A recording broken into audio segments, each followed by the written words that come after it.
Tonight, when it gets dark, nothing will happen to you. You'll flick on a light, the darkness will vanish, your evening will just continue. For almost the entire history of your species, that was not an option. When the sun went down, the world didn't dim, it went black. Total, absolute, hand in front of your face darkness for 12 hours every single night for hundreds of thousands of years. Think about what that actually means. Half of every day, half of your entire life, spent in a darkness so complete you couldn't see your own body. You couldn't work, you couldn't travel, you couldn't hunt, and you couldn't defend yourself against the things that could see in the dark far better than you. So what did our ancestors do with all those hours? 12 hours a night, thousands of nights, for thousands of generations. Trapped in the dark and unable to do almost anything?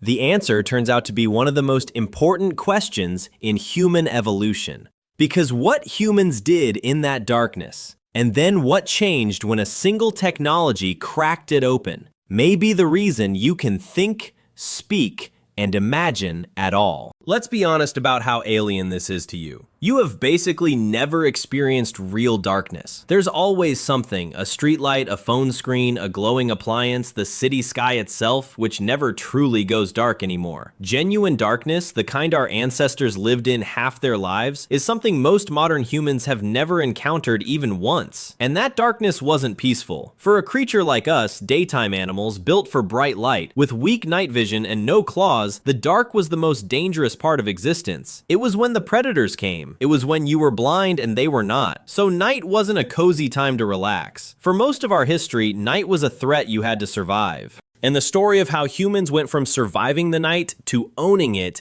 is the story of the single most important tool our species ever touched. Not the wheel, not farming, fire. But before the fire, there was just the dark. So let's start there, in the black, with our ancestors, and see what a night with no light was actually like. Put yourself in it. The sun drops. Within minutes, the world you could see is gone. You are now effectively blind. Humans are day animals. Our eyes are built for bright light and color, and they're mediocre in the dark. We don't have the reflective eyes of a cat, the light-gathering power of an owl, or the whiskers and smell that let a nocturnal animal move confidently through blackness. When the light goes, we are one of the more helpless large animals on the planet. So the first rule of ancient night was brutally simple: don't move. Moving in the dark meant tripping, falling, walking off a ledge, stepping on a snake, or blundering straight into something with teeth. The safest thing a human could do at night was find a defensible spot, a cave, a tree, high ground, and stay absolutely put until the sun returned.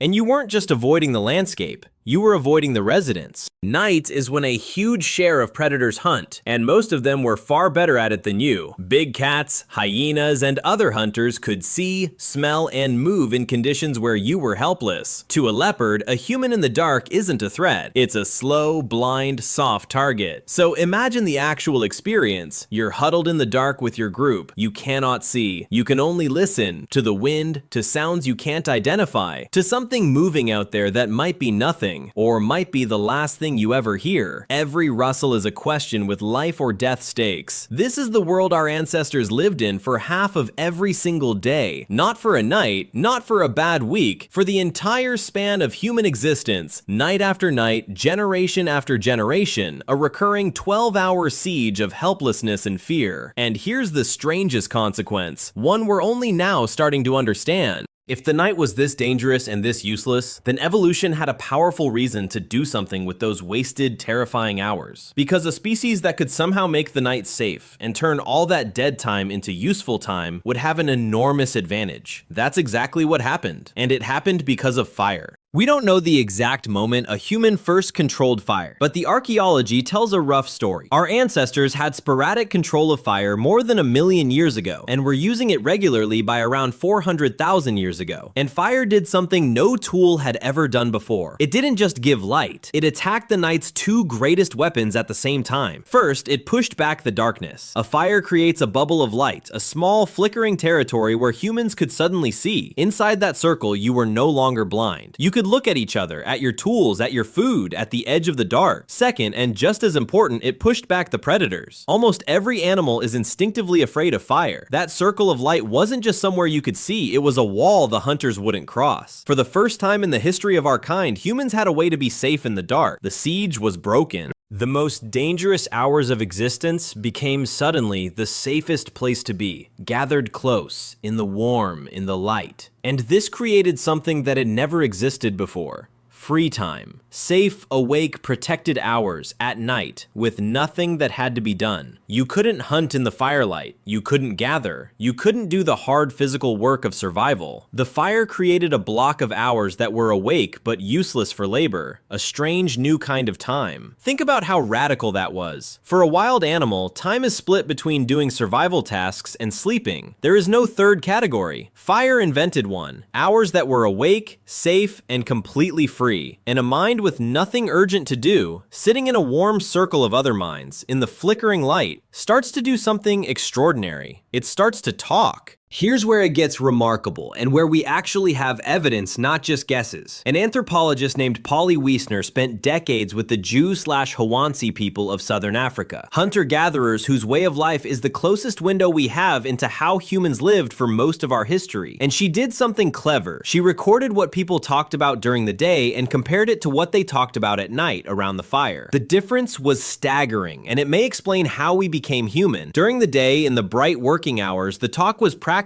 and sharp. It was about food, about work, about who did what, about disputes, and a great deal of it was gossip, the social monitoring that keeps a group in line. Day talk was the business of survival, useful, necessary, and a little tense. But at night, around the fire, the conversation transformed into something completely different. The practical talk faded, and in its place came stories. Tales of people far away, of ancestors, of spirits, of adventures and journeys. Night talk was about the imagination. It was about people who weren't there, events that hadn't happened, worlds that didn't exist. And this is the crucial part. That firelight storytelling did things that daytime talk could not. It carried culture, the myths, the rules, the shared beliefs that turned a scattered set of individuals into a people who thought of themselves as one. It stretched the imagination, asking listeners to picture things they'd never seen, which is the mental muscle behind all human creativity. It built vast, invisible communities, letting people know and care about others who lived far away, whom they might never meet. And it healed the group, smoothing over the frictions and gossip of the day with a shared, calming, magical experience in the dark. Wiesner put it perfectly. Stories, she said, together with gifts, were the original social media. The fire was the first screen we ever gathered around. And the glow on our ancestors' faces as they listened is the direct ancestor of the glow on yours right now. So the fire didn't just keep us warm and safe. By creating safe hours in the dark, it may have midwifed the human mind itself, our storytelling, our culture, our imagination, our sense of belonging to something bigger than the people we can see. But firelight did something else to us too. Something quieter, buried deep in your body that you carry to this very night. For hundreds of thousands of years, the rhythm was fixed. Light, then dark. Active day, firelit evening, then sleep. Every part of your body was tuned to that cycle, and a lot of that tuning is still running right now in a world that's abandoned it. Consider the fire's glow itself. Firelight is warm, low, and orange, heavy in exactly the wavelengths that don't disturb your sleep. For thousands of generations, the last light your ancestors saw before sleep was that warm orange glow, which signaled the body, the day is ending, wind down. Your biology learned to read that light as the doorway to sleep. Now look at what you stare at every night, a screen. And its light is bright and blue, the exact opposite of firelight. Blue light is the color of midday sky, and to your ancient body, midday means one thing: be awake. So every night, you hold a small piece of high noon 2 feet from your face, and then wonder why your brain won't switch off.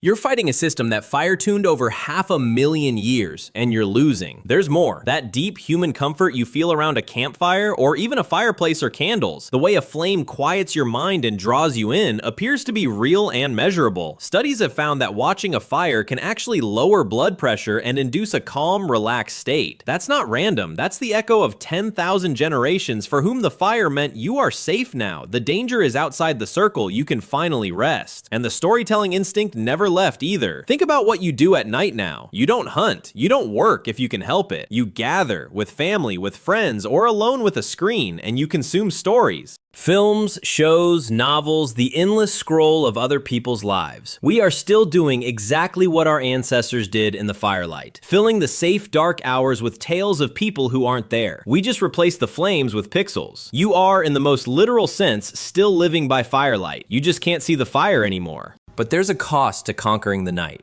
and we're paying it now in a way no previous humans ever did. For all of history, night imposed a hard limit. When the fire burned low, there was truly nothing left to do but sleep. The darkness enforced rest. It was a wall you couldn't climb. And that wall protected something precious: your sleep, your recovery, the daily repair of your body and mind. Then we broke the wall completely. First fire, then candles, then gas, then the electric light, and finally the screen, a light source you carry everywhere and stare directly into. We didn't just push back the darkness, we abolished it. For the first time in the existence of our species, night is optional. We can turn the day on whenever we want, and our ancient bodies have no idea what to do with that. We evolved for a hard border between light and dark, activity and rest. We deleted the border.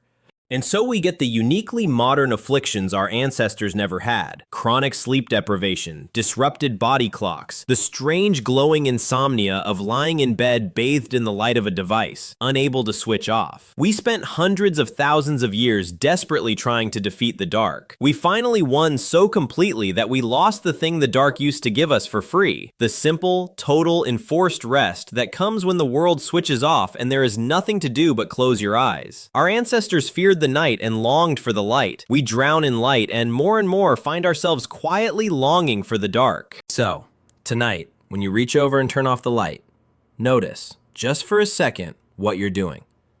You're doing something almost no human who ever lived could do: creating darkness on purpose, choosing it. Because for you, the dark is finally safe, and the light is always available. That is a power your ancestors could not have dreamed of. For them, darkness was the enemy that came every single night, and light was the rare miracle they had to fight to create. And yet, everything that matters most about you was forged in that darkness. Your ability to tell a story, to imagine a person who isn't in the room, to feel part of something bigger than what you can see, to sit in a warm circle of people and feel in your bones that you are safe and you belong. All of it was born in the firelight, in the safe hours our ancestors carved out of the terrifying dark. We think of ourselves as creatures of the day, of sunlight, productivity, the bright waking world. But the deepest, strangest, most human parts of us were not made in the daylight. They were made at night. In the dark, by the fire, and the small screen glowing in your hands tonight, filling the darkness with stories of people who aren't there. That's just the newest fire. And you're still sitting around it, exactly like they did.